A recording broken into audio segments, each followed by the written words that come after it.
Okay, I think we should get going. All right, so good morning, everybody. I'm Brendan Garrity from the Associated for Rental Living. We are the champions of all things relating to build to rent and its various subsectors in the industry. And we have a very, very important webinar today because there's an awful lot of strife out there relating to the planning system and an awful lot of challenges associated with it. And we can't blame the planners for everything. They have a very challenging job. But what we're going to discuss today is an innovation in the planning process, one that is so far yielding very, very positive results, and one where I think that in time will become a much, much more will become a very popular strategy in dealing with a particular aspect of planning. But rather than listen to me talk about this, I would like to introduce our panel today. We have Millie Dodd from Just Build Homes, which is a campaign looking at exactly that, building homes. We're Evans from Shared Voice, which is an agency, an advocacy and lobbying group. And we have Abigail Herity from AMRO and Partners, who are putting their money where their mouth is and engaging with this process. Now, I know AMRO of old. They have always been an innovative and progressive investor, developer, operating company in the build to rent space. They've always impressed me with their commitment to ESG and the standards that they set themselves, I think, are set for themselves and their projects, I think, are amongst the highest in the land. And so it's no surprise that AMRO would look at the planning process, look at the dynamics, the status quo dynamics, and decide something's got to give, something's got to change, and then really commit to that change and get on with it.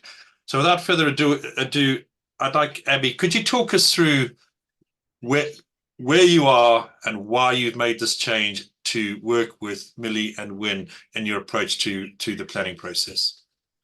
Yeah, sure. So hi, everyone. So I'm going to talk a bit about our Croydon scheme, which we acquired a former vacant hotel 2 years ago in the town centre. We knew from the get-go it was a little bit of a politically sensitive site. It was owned by Croydon Council and they had sold that off due to their financial difficulties. So from the get-go, we kind of knew we were going to be up against it. Up until last year, our community engagement strategy was very much the same of you do newsletter drop, in-person exhibition, community website. It's fair to say when we did the community exhibition, we got a lot of negativity around it, particularly a lot of people living in the towers surrounding the development, didn't want another tower to come forward, didn't want rental homes to come forward. Throughout that process, we did try to engage with them, for example, responding to some of their comments, such as changing the name of the development, adding in a small community room, because some of them mentioned there was a lack of community space in the area. But when we came to submit, I don't think we gauged how much the negativity was. We ended up having 495 objections against our scheme, which is pretty significant. And if you're sat there, we JV'd on this site with another family office, your investors are going to be sat there incredibly nervous if you're taking a scheme to planning committee with 495 objections. So that kind of made us change strategy really and really think about how do we engage? And there must be people out there that want to see new, really nice rental homes come forward in their area. So we started working with 4 key community groups that were really relevant to the area. We started asking them, what do they want from this development? And part of them, their aim was they want to see new community space come forward. They want to see job creation. And it was really simple things that we could do, but could have a massive impact on the area. So we increased the size of the community room to accommodate that. We also worked with a local youth centre. They helped name the development. So we can point it and say, actually, 12-year-olds are to blame for the name of this scheme, not us. And we also got 2 of the community leaders to speak with us at planning committee, which had a real impact on the decision. But in the lead up, we were still incredibly nervous because 495 objections is a lot for anyone. So that's kind of how we started working with the Just Build Homes campaign and Shared Voices. and they managed to generate 200 supporters for us that really focused on there is a need for new rental housing across the borough, and people do want to see this come forward. And I think that was really fundamental to the success of planning committee, where we had, out of the 10 ward councillors, we had 9 speaking for it, which was a really great success.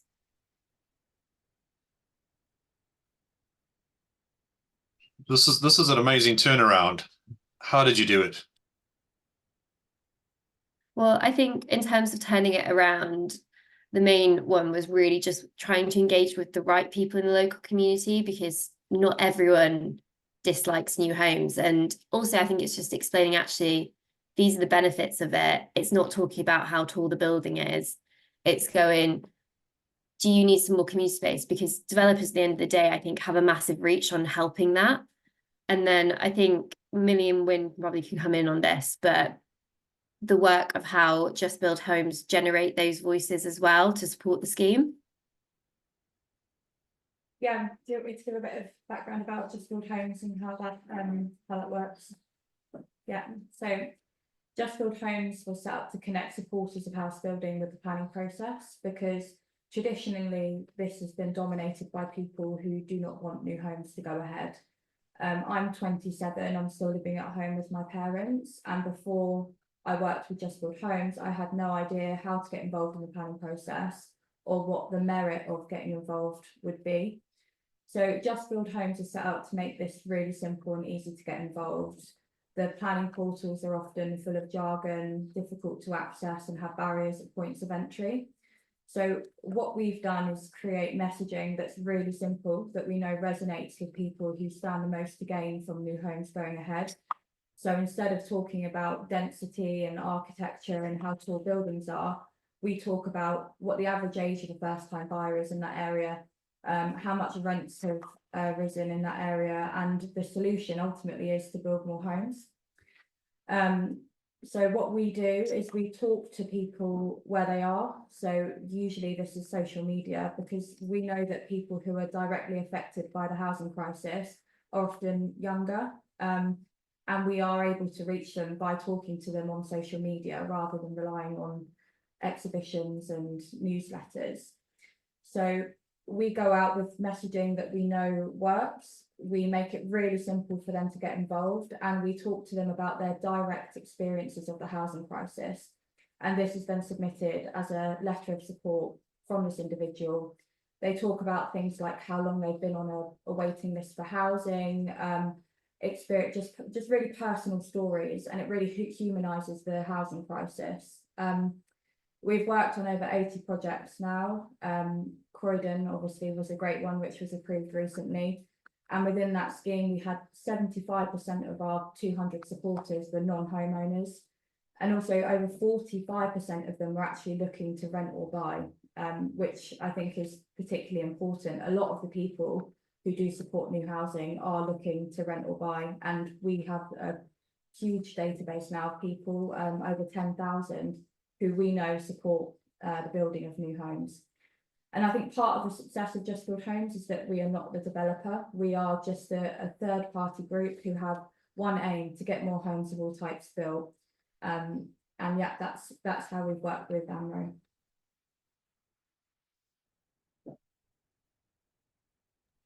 Can I just ask a question just to probe that a little bit?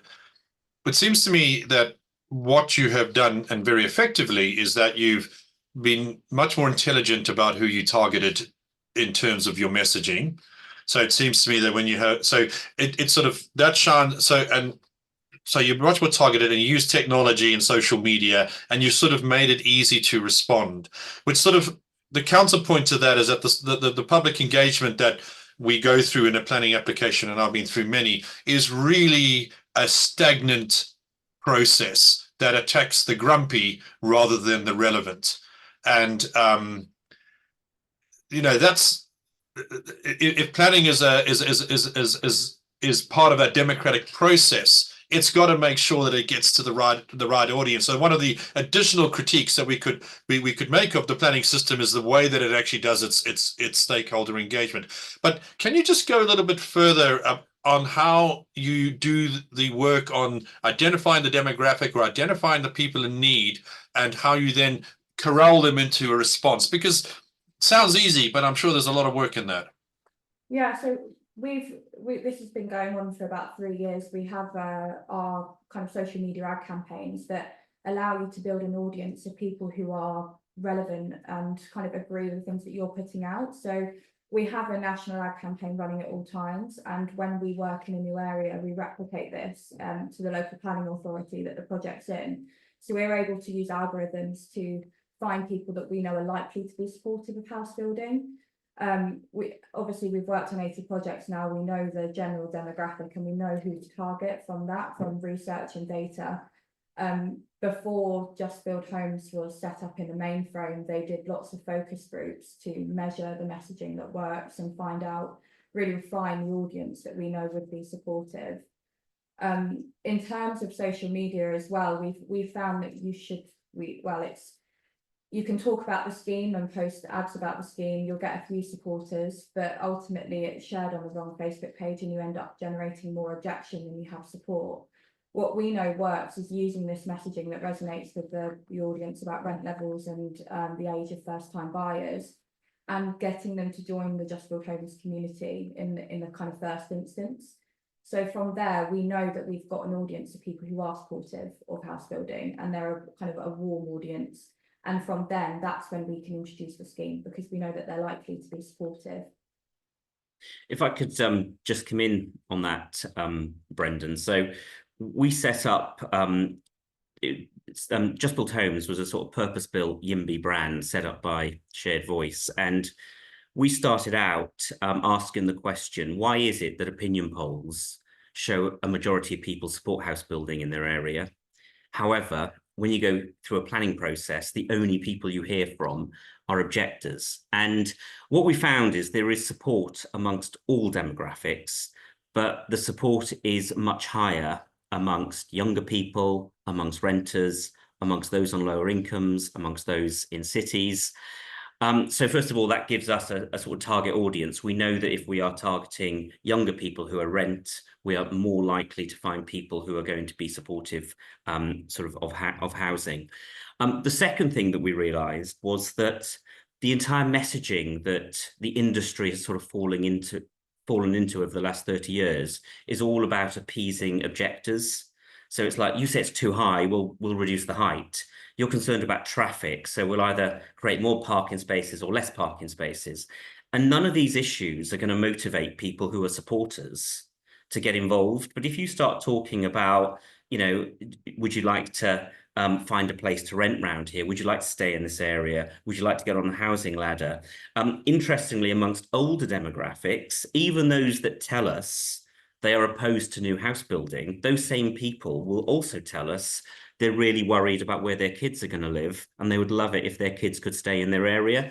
So what we looked at is, what are those factors that are going to motivate people to say, actually, we do need more housing, and then we'll motivate them to get involved in the planning process. So our messaging is completely different from the messaging that the industry typically uses when it engages with the local community.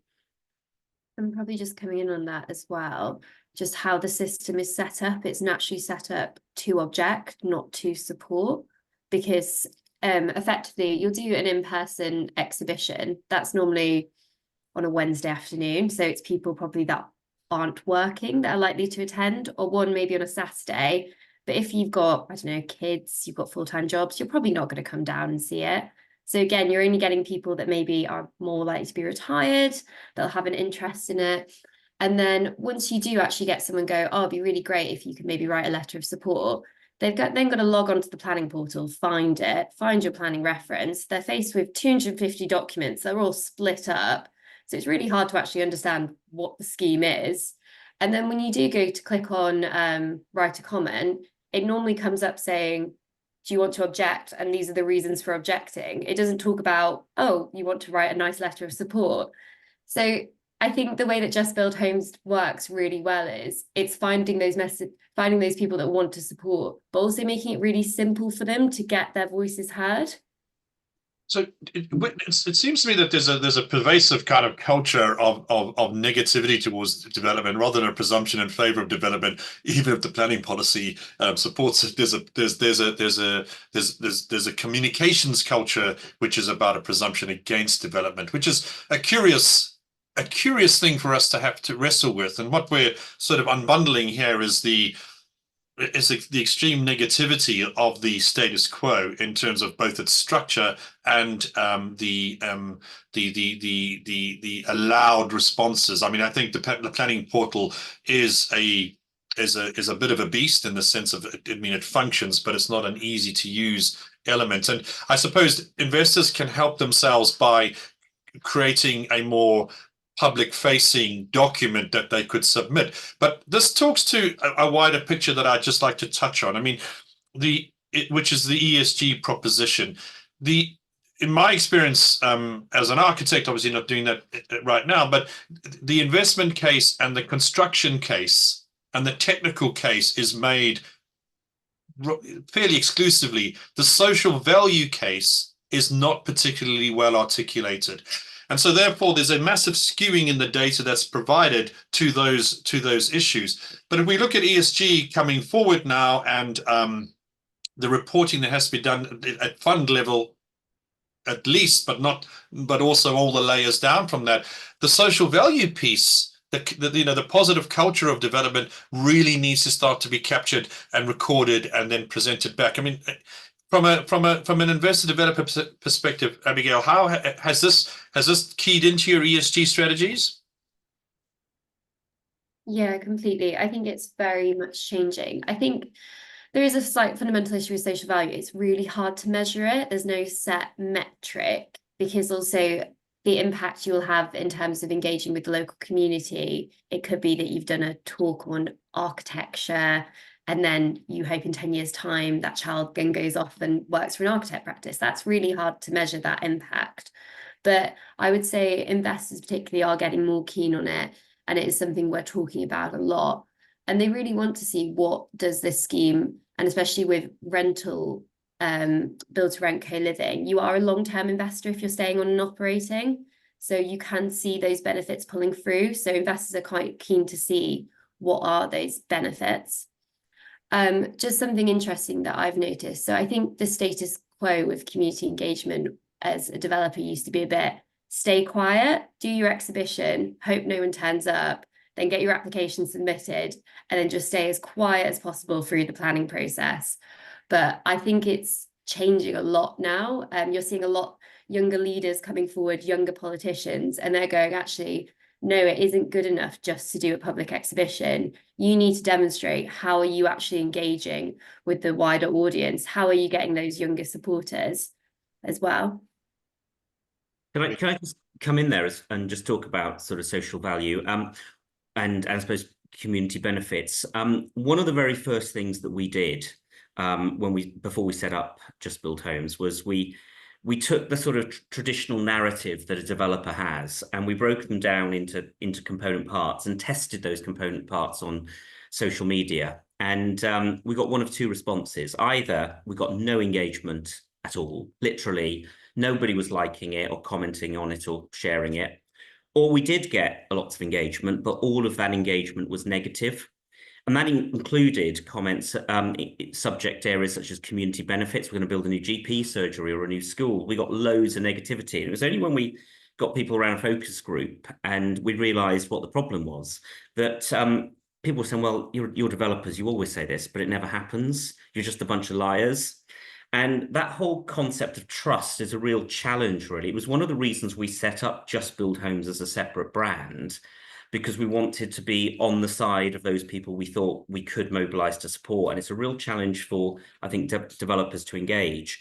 But also, social action, it's a really, just talking about it and talking about promises is not going to motivate people. But if I can just share my screen, we recently were called in at a very, very late stage to support John Lewis on their scheme in Ealing.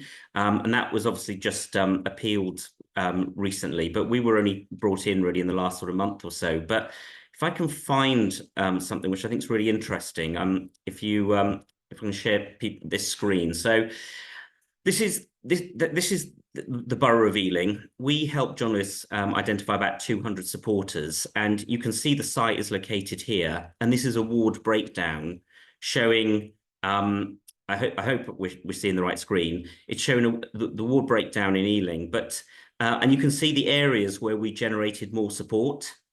And this is a map showing the social indices of deprivation in Ealing. And as you will see, the map looks almost identical.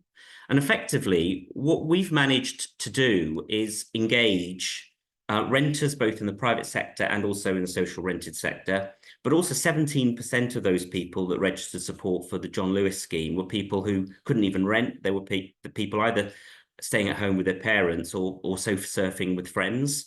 So it's hardly surprising that you get those sort of metrics, and it's quite a useful evidence base, I think, for a developer if promoting schemes in local authorities. It's quite hard-hitting information.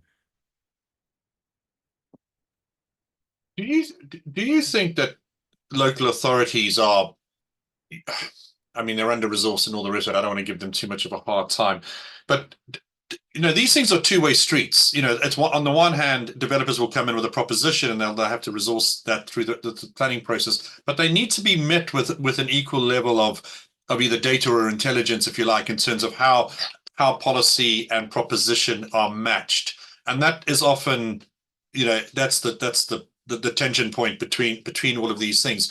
You're revealing different information. You're revealing new information, new demographics, and certainly new methodologies of getting this information through. How is that landing? How does that land when you're in conversation with the planning officers, with the guys that have to give you the recommendation for approval at the end of the day? Are they buying it? Are they taking it on? Should I kick off with that, and then maybe Abby comes in?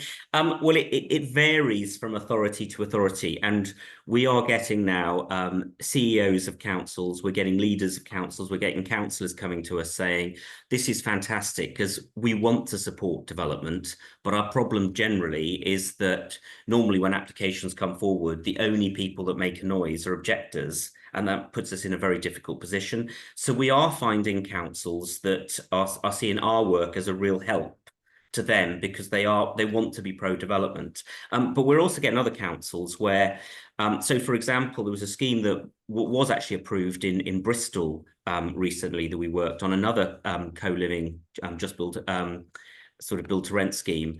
And the officer report said 65 of the 150 comments submitted to the council were objections.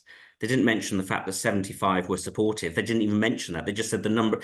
And then they dedicated 15 pages of the officer report to those objections, including publishing in full the entire comments of a local residents association and the entire comments of the local civic society. And then they dedicated a line and a half to the supporters, saying the supporters talked about affordability and housing availability, and that was it. So it does vary from authority to authority. I thought that was just a shocking report, really, because all of the comments that are generated through the Just Build Homes mechanism are individual people talking about it from their own perspective. A lot of them bring in their own personal stories, which often is, it might be they're in sort of in conditions of pretty housing challenges, or they just can't find places to rent or move or whatever. And none of that made it to the officer report. But we are finding a lot of councils that are really keen to work with us and see that we can actually be a useful tool for them as well. Yeah, I'd come on that. I'd say there's a level of suspicion at the start because suddenly all these letters of support are appearing on their planning portal. And they're like, how have you done this? But once you actually explain to them and can provide the evidence, they do understand it.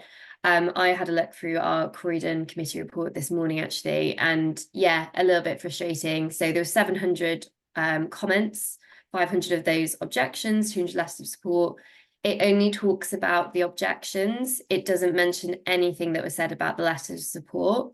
And I think it's just the kind of the status quo of, because the system is so used to people objecting, officers haven't been told, actually, if there's loads of letters of support, you should actually be headlining the key items on that and why they're saying it. But I think it just comes back to planning departments that are always going to have resourcing issues. Even changing governments, I think that's going to be an issue. So it is really on the developer to put your money where your mouth is and really be funding these kind of stuff. And a good one is, if you know at committee officers aren't going to talk about those letters of support, what can you do in the line up to it? Could you get a really nice glossy document from Just Build Homes that has those key quotes in there saying why they're supporting it, and make sure they're sent out to councillors as well? And I think it's taking some of the burden off planning officers themselves and you doing a lot of the work for them. Yeah, that's something that we've tried to mitigate by developing a statement of community support, which I think because a lot of the time when they're looking on planning portals, it could be easy just to perceive it as numbers rather than real people who are in need of housing. So we developed a statement of community support document which seeks to really outline who these people are and why they're supporting housing. So we developed this for to be submitted before committee. It will contain things like the top 5 reasons why people are supporting this development, the demographics. It will outline some of the key reasons of support for each category as well. And we found that by having more kind of communication with these stakeholders from the beginning of our involvement, it does help to mitigate some of the potential doubts about who the supporters are. I've got 2 questions, and do them in whatever order is best. But so one of them would be, and this is from an investor perspective. So this is, to my mind, a sort of a rather significant investment risk mitigation strategy, where you can take some, maybe not all the risk, but some of the risk out of the planning process.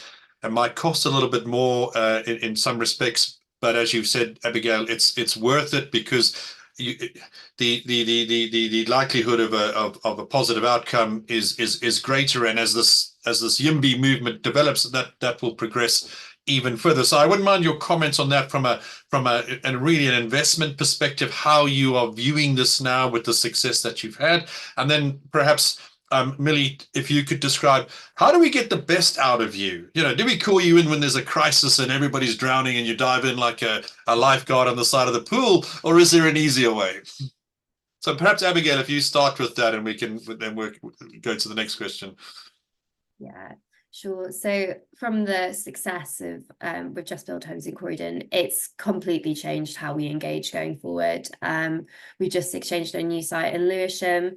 Our budget now is built in for this community engagement, but there's also within that, it's social media campaign, online website. It's making sure that really we are building a case that for whatever reason, if it's not looking that good on the night, we can actually turn around and go, no, look, there is a lot of people that back this scheme. We've worked really hard with the community throughout this 1 to 2 year process.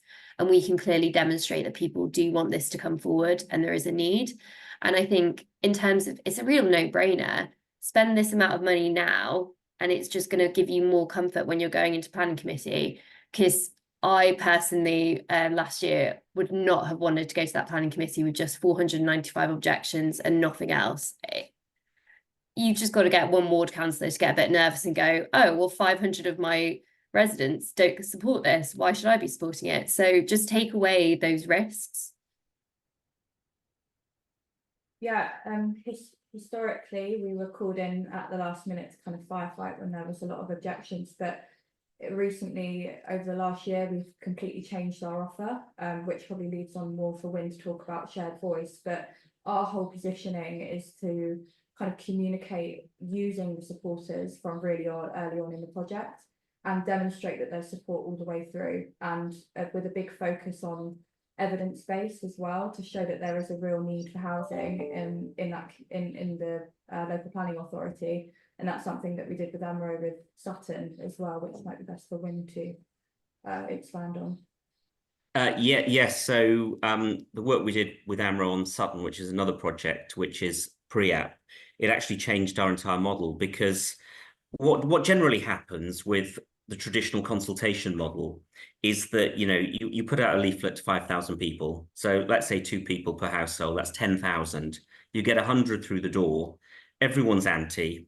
They all object. It creates a perception that everyone is against this development. There might be councillors there watching, but actually all you've done is spoken to 1%. You've spoken to a self-selecting audience. And one of the things that we worked with Abby was a genuine survey, in this particular case, of renters in Sutton. And it showed a huge amount of support for rented accommodation, and particularly the type of product they were keen to bring forward, both in the sense of this is a good idea, but also I think about 40% of them said it would be a product that they personally would be interested in purchasing. We recently did a survey for UK Reef on the housing attitudes of 18 to 44-year-olds living in Leeds, and the results are extraordinary. 77% support more house building in their area. Amongst social renters, that goes up to 92%. And so what we're suggesting to clients now is do that work at the outset, and it provides an evidence base. So when you then submit a planning application, you've done genuine research, both sort of surveys and potentially even focus groups through shared voice. But you've also done the good neighbour communications, which attract a self-selecting audience, and you could submit both as part of an evidence base, as part of your statement of community involvement, which says, you know, of the 100 people that came to our public exhibition, 98% were opposed, but in a genuine survey of people living in whichever authority, it shows something completely different. And even what we're finding in areas which are much stronger NIMBY areas, so sort of outside of cities, more in sort of country areas, even when you drill down to listen to the stories of objectors, a lot of them will start talking about their anxieties, either for themselves or for their children or their friends, all of which help demonstrate there is need for more homes in that area, even amongst those people whose sentiment is anti-development and NIMBY. So we will always, so our view is do that genuine research, and it also helps us in terms of our support mobilisation, because one, it gives us an insight into what messages will work when we get to that level, but it also helps us, you know, give us a database of supportive audiences that we can then go back to. So our model has evolved massively, and it keeps on evolving through testing these things. And part of that was through the work that we did with Abby and Amro.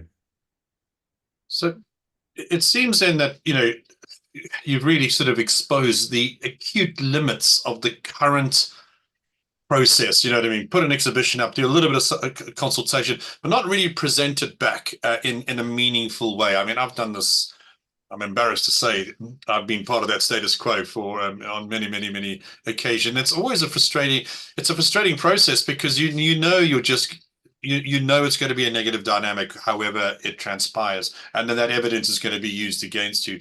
So I think it's really important that the new evidence is discovered and presented in an appropriate way. But if we boil all of this away, what are we really trying to do here? It seems to me that we mentioned it earlier, the trust dynamic, the level of trust that exists between local authorities, their constituency, between developers and local communities and local authorities. The levels of trust are low, maybe at an all-time low, I don't know, but certainly they're low.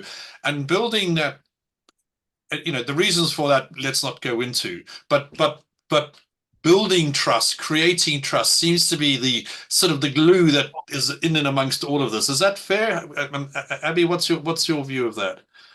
Completely. I think it's down to trust and actually demonstrating you're not just chucking money at situations and saying, I'm promising the world to communities, officers, because they've been there and seen it so many times. I think it's actually going through that process and demonstrating you are a developer that's prepared to work with the local community, and you're going to stick through it, and you are actually going to deliver what you've promised. And kind of getting these levels of support just ties into this. So when officers, because at the end of the day, it's a planning officer that sat there at planning committee that's got to get your scheme through, they can clearly point to evidence and say, yeah, they've done the work, this will happen, we are sure of it, they've committed to it, and that's why you should vote to approve it. And Millie, I mean, you're at the cutting edge of this, having to create this trust, which is a difficult, easy to define, difficult to create and make stick. I mean, what's your sense of how to get this to work, you know, at that emotional level? I think in terms of communicating with supporters and building trust with supporters, I think it's just about being completely transparent about development. So when we talk to supporters and introduce a scheme in their local planning authority that they can support, we're completely transparent about everything about the scheme. If it's on Greenbelt, we'll introduce that. And I think it's just knowing that what we do is ultimately to get more homes of all types built, and that we are giving them all of the information they need to make a decision about whether they support that scheme or not. And our turnaround between people who sign up to our community and then go on to support a scheme we introduce is over 80% in some areas. So I think we have built a good amount of trust within our community. And I mean, this process, this methodology is applicable to both built for sale and for built to rent. You know, obviously we're more interested in the built to rent side of things, but one of the characteristics of built to rent is that they are there for the long term. You know, they're there for 30-year play or whatever it may be. Even in the sales world, you know, the developers move on after practical completion. There's a year of support, shall we say, limited support, and then it's really down to the homeowners.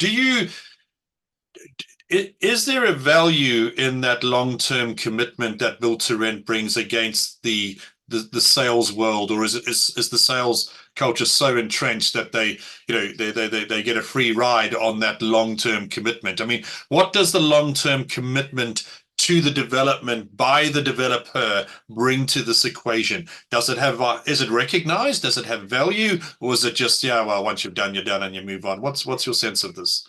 If I maybe could say a few words about that, one of the observations I'd bring here is that I think the built to rent sector has a huge opportunity to rebuild that trust, because one of the problems is the way the industry has traditionally operated has all been about promises. We promise to build a GP surgery, we promise to build a school, or whatever it might be. And when that scheme is finally delivered in terms of the new GP surgery, the developer has moved.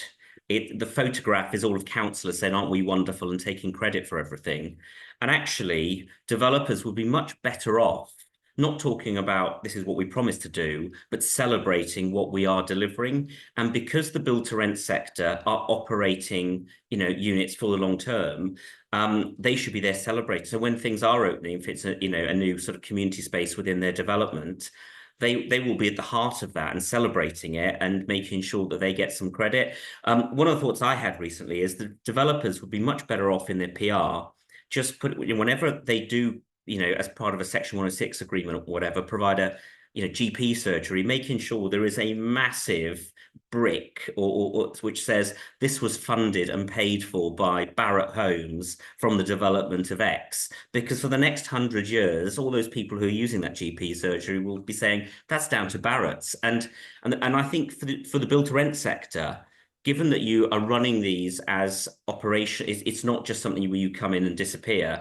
I think there's a great opportunity to start changing that narrative that, yes, we're providing homes which are really needed, but we're also providing loads of other fantastic spaces, which not only are the people within those build to rent communities benefiting, but the wider community are benefiting from too as well. Can I just press this point a little bit? Because my sense of this is that what local authorities should be, or let's put it this a different way. If you are buying into a property, if you're buying into a community, you buy a home, you are emotionally invested into that space because the commitment is so huge. So even if it's on the wrong end of town, you're gonna make it work one way or another. Whereas if you're in a rental space or built to rent space, you do have options. You can vote with your feet if you're not happy with what you're getting and so forth. So it's a much more consumer centric kind of form of housing in that sense. But at the end of the day, it's also down to the quality of the operator. And what I tend to tell local authorities now is that, well, you can go through your planning process and you get whatever building you think is appropriate, but unless you've got a good operator, that asset may not become a valuable asset in your community long term. So to what extent is the scrutiny of the operator part of the conversation, or is that a chapter 2 that we think will be coming down the track? Because I think at the end of the day that the long-term success is going to not just be down to the quality of the asset and the homes that are provided, but the quality of the operator, and to continue that engagement with the local community and to evolve those relationships. What are your thoughts on that, Abby? Yeah, completely. And I think local authorities, councillors, they're getting very clued up on that as well. We were recently in a design review panel for our second scheme, which is going to be built to rent and co-living. And a lot of the questions were predominantly around the operator. Who will operate this? How are they going to bring this forward? And we're even getting to the point where we have our operations team, we have an operations lead. Do we start bringing them to the meetings? Do we start bringing them just to kind of prove, yes, they are here, they're ready? We also give councils a bit of comfort. So all of our schemes are Fitwell 3-star, which basically is a level of certification that focuses on the operation side, but you have to embed it within the design stage. And that kind of shows that the quality will be committed to it. And also when we speak to local residents surrounding the scheme, if they're a bit negative about it and they go, oh, well, you're not going to do any of this stuff you're making. We're like, no, actually, because we want to make sure our schemes are fully let and we're getting the best rent. So all of these nice things we basically have to make happen, because like you said, the sale, people are investing long term, so they're just going to make it work. Whereas if you're a renter, if you don't like it, you're going to leave. So we want to produce the best scheme we can. I mean, the question, I mean, for really Wynne or Millie, I mean, is the build to rent industry or sector properly articulating what Abby's just described, that need to show long-term commitment, investment, quality of the operator? I mean, if you had to give them a few tips, are they doing a good job, or is there room for improvement? How can that messaging be improved? Well, I think it will naturally happen over time as more developments come forward. The great challenge from a communications perspective is, though, you're only as good as the worst operator that works in your sector. And of course, the real challenge for us in the sort of property and industry is that everyone is sort of distrusted, you know, from landlords to cowboy builders, to PR consultants, lawyers, estate agents. And the real challenge is going to be that, you know, if you've got all these fantastic operators like AMRO and others, if there's one operator that shows up that, quite frankly, is poor, it will drag the reputation down across the board. And that's a real challenge. And obviously you see that in other sectors as well. But, you know, if anything, I think, you know, there are some fantastic products out there now. You walk around lots of cities and you see them. It's really getting those sort of messages out to the public about, you know, what is available. And I think, because as you talked about, Brendan, the sort of consumerist nature of the product, hopefully that will help in terms of marketing, in terms of people will understand what this is all about. They'll see the quality, and then people will be saying it's exactly what, you know, the type of thing that we want around here. The work that we did with AMRO on the pre-app on Sutton, which was asking people about attitudes towards co-living, we only spoke to renters, but I think it was around 90% thought the product sounded fantastic, and 40% said they personally would be interested in living in such a, so people really want that type of product, and we've just got to communicate the consumer benefits of it rather than the architectural or planning merits of it.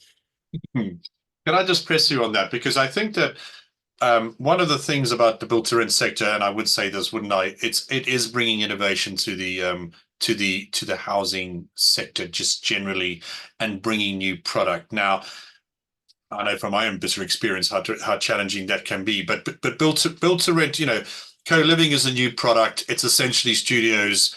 It's not policy compliant in many respects. So my question is, how in a housing crisis where we need to improve the product range, where we need to bring consumerism into residential real estate, a place where it hasn't really been a welcome visitor, and provide choice, proper choice about where to live and how to live, is your do you see the evolution of the just build homes, the shared voice, the sort of the YIMBY proposition, going out to also tackle new types of product, bringing new product to market, and trying to show an alignment to need rather than an alignment to policy? Would you see the future now that will you be trying to influence policy around the product perspective as well as these creating the support base? Because we do need more product out there.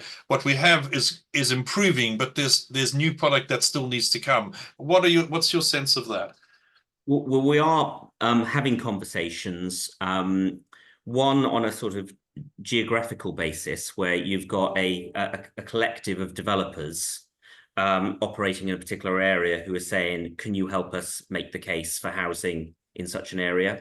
We're also finding that we're now being pulled into local plan consultations. And if you think about local plans, in many ways, this is where you should be having that discussion into, what housing is needed.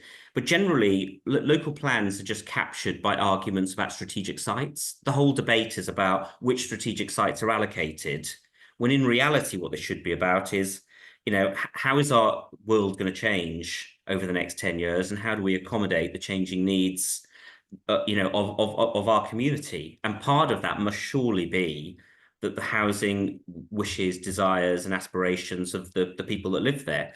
And at the moment, though, that's not even part of the debate. But we are now speaking to developers, admittedly, actually in the more traditional house builder model, about sort of providing that evidence base for them when they're making submissions to local plans. But it's probably one where maybe the build to rent sector need to come together and provide an evidence base almost on a local plan by local plan basis.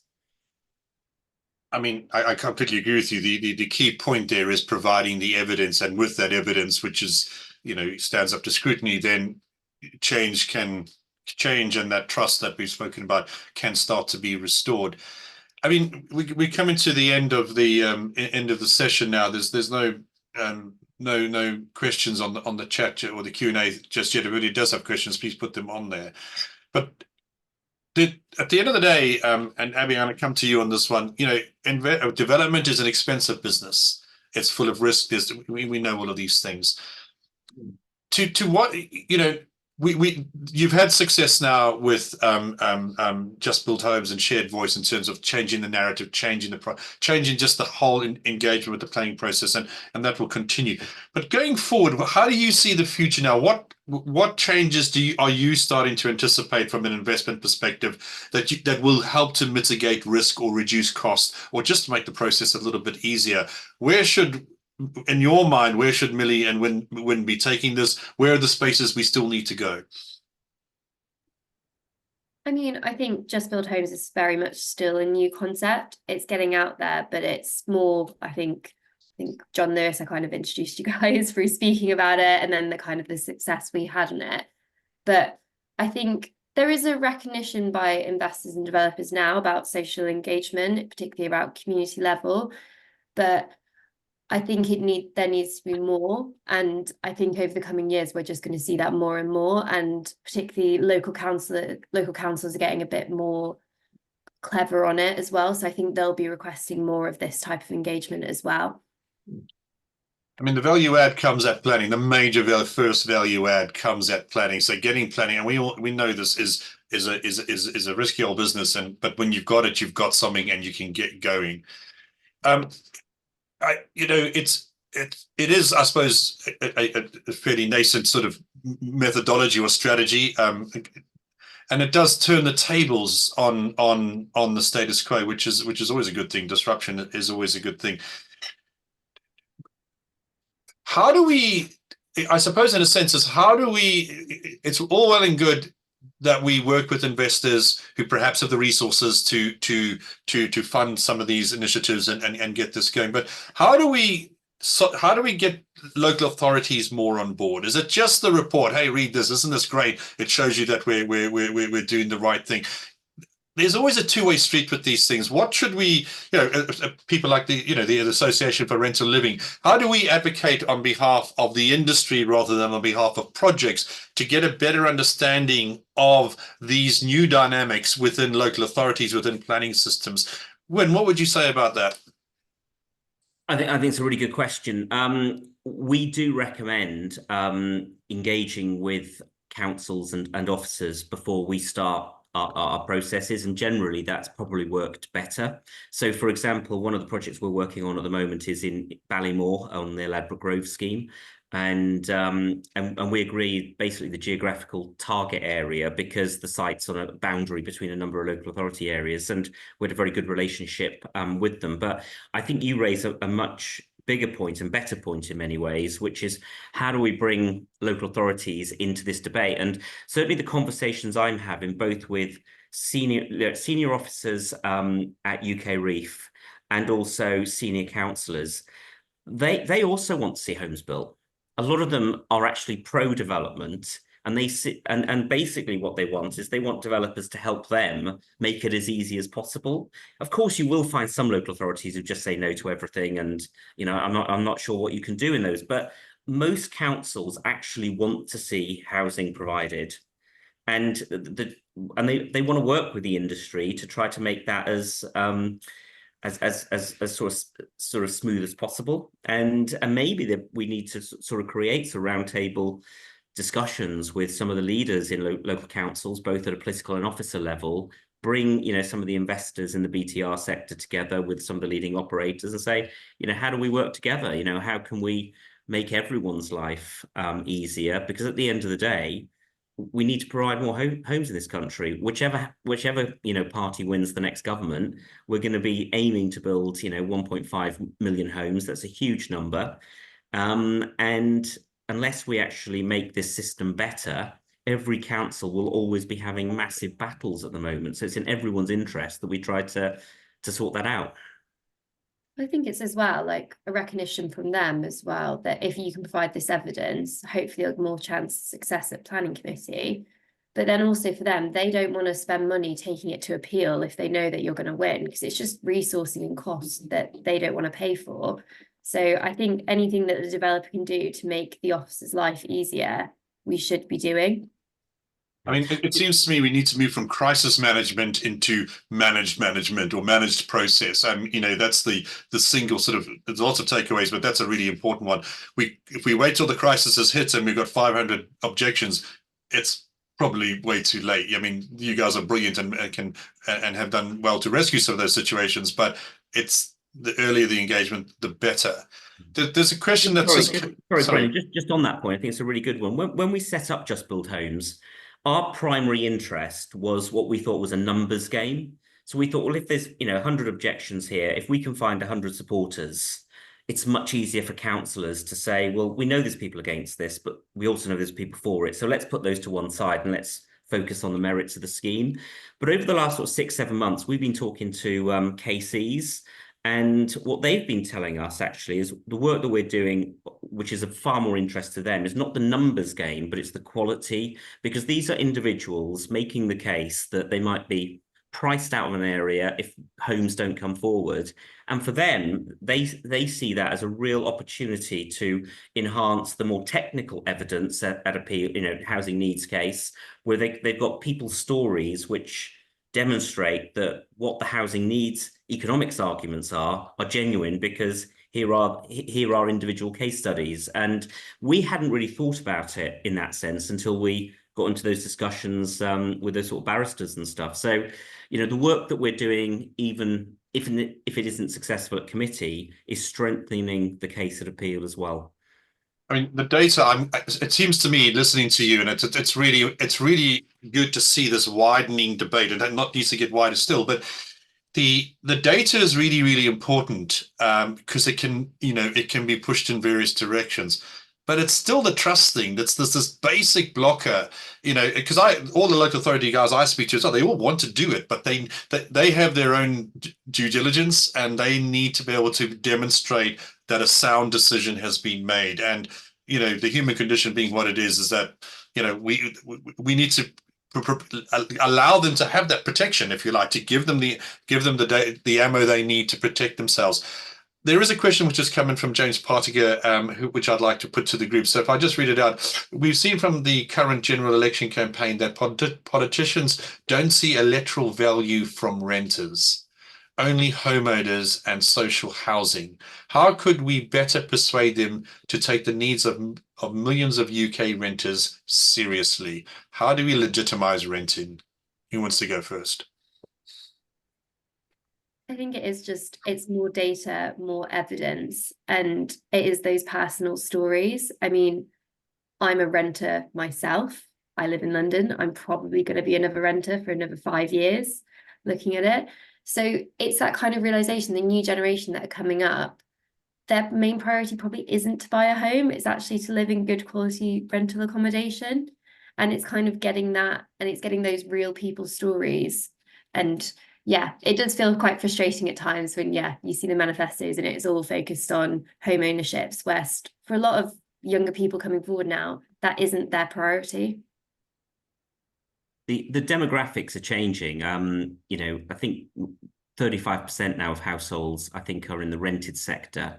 And, you know, compared to maybe sort of 10 years ago when it was, I think, about 25%. So that rental sort of sector is growing, and therefore, you know, they will become more important, because at the end of the day, politicians want their vote. But if people wanted to strengthen that, well, we have built the tools at Just Build Homes to send messages into councils saying, you know, support this scheme. We have all the infrastructure in place. If the industry wanted to get behind a big campaign which sends a load of messages directly to people from you know, individuals to their own MPs saying, you know, raise this issue, we could run that campaign from the 5th of July if people were interested in sort of funding it, if raising it, and I reckon you would get thousands of people writing to their MPs talking about, you know, the needs of renters. It would be very, very easy to do if there was any interest in funding that type of campaign.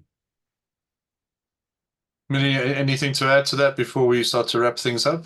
No, I think it's completely been covered already, but I think it just is about amplifying the voices of these people that aren't often involved in the debate, and that's something that we've done repeatedly with both Shared Voice and Just Build Homes. Well, thank you. So I think it's been a really, really fascinating conversation and dialogue today. We've gone in all sorts of directions.